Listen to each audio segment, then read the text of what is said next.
Moving on to 11-8 exercise. So dropping or retaining a segment, pretty similar to what I was talking about in the earlier video about dropping a segment.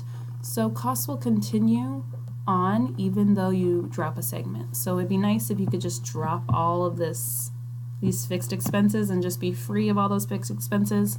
But some of them are common costs that are allocated on the basis of machine hours. So just because general factory overhead, this could be like the salary of, again, the salary of the manager of over the whole factory.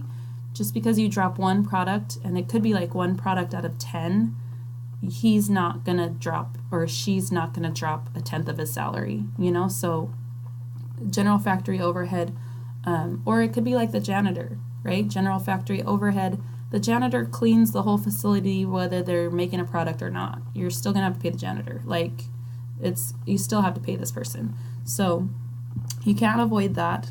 Purchasing department, it's a common cost, so it's common. You can't get rid of that purchasing department until you get a new product in. You have to assign that cost to one of these products, and this is where it's gonna end up until you get a new product in. And also depreciation on equipment with no resale value. This was also covered in the chapter. You bought that asset, and we have to allocate expenses over time. And you bought it.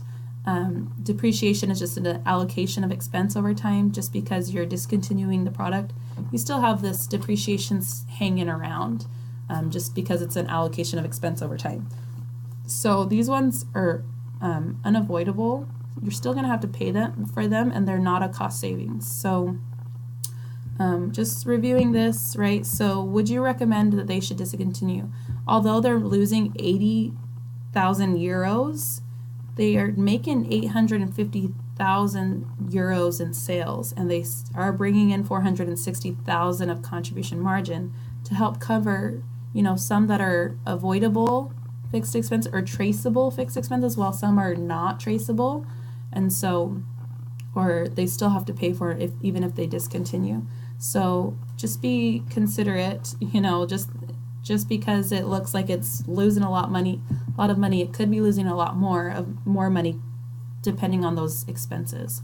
So advertising, if we dropped advertising, that would be a cost savings, because we don't have to advertise this product anymore.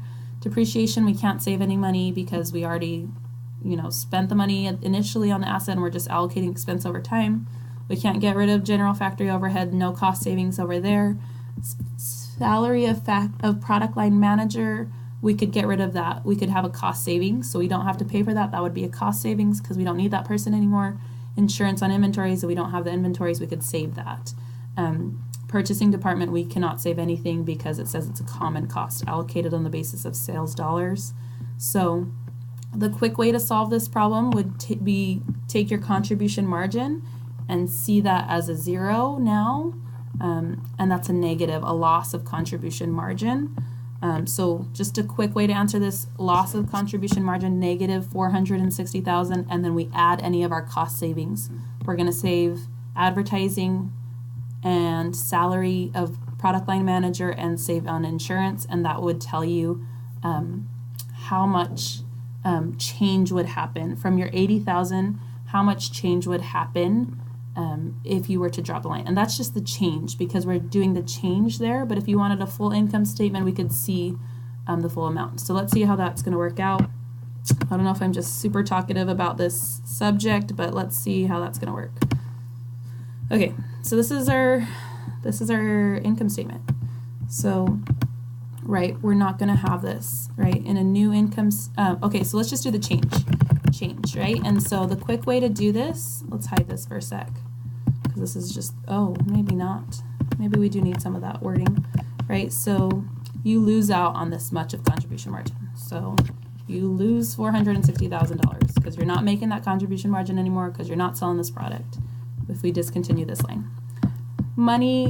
Save money because you don't need to advertise it. So let's save that money, positive. Depreciation, we can't save any money. Nope. General factory, not saving any money.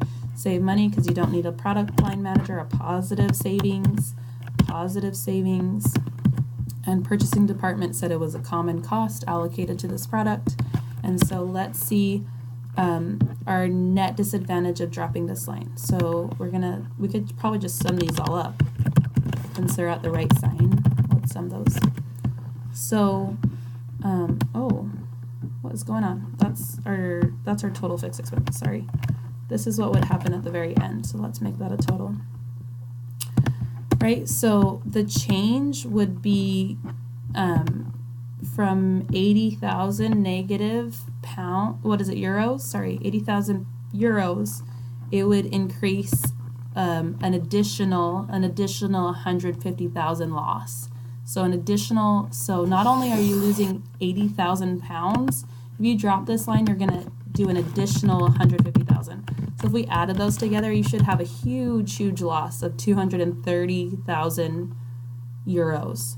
So personally, I wouldn't want to lose 230,000 euros. I'd rather lose 80,000 euros, but still, if you're going to drop a line, that could be a hard decision. But let's see. So again, remember, this is the quick way to do it. This is just the change talked about right in the book. If you were just to look at the change, this is the change happening. You're losing out, you're saving money, right? If you wanted a full income statement, so a full income statement, right, let's do a full income statement and see how we're going to end up with negative 230,000 net income, right? So again, 0, right? 0, 0, 0. You don't have any of this. You don't have any of this happening, right? Fixed expenses, advertising, 0. Depreciation you still would have, right? Because you can't save that. General factor you would still have. Salary, 0. You don't have to pay that person. Insurance, oh, insurance, 0. You said it was 0 because you don't need that. And purchasing you would still have, right? And then we could sum up those. Does that sum the correct? No, that does not sum the correct amount. Sum these up. You still have to pay for these, right? And so with 0 contribution margin minus all of your fixed expenses that are still hanging out because they're common or because it's depreciation, you're going to have a negative 230,000 net income. And we knew that there was going to be a change of 150,000, but this is kind of the proof. Remember, this is the quick way if you want just the change. But over here is the full income statement with 0 sales, 0 variable expenses, 0 contribution margin, and all these fixed expenses that you can't avoid. So whatever makes more sense to you. I think this way is more emphasize this change, but just know that we went from 80,000 to 230,000, and that's a $150,000, not dollar, 150,000 euro change.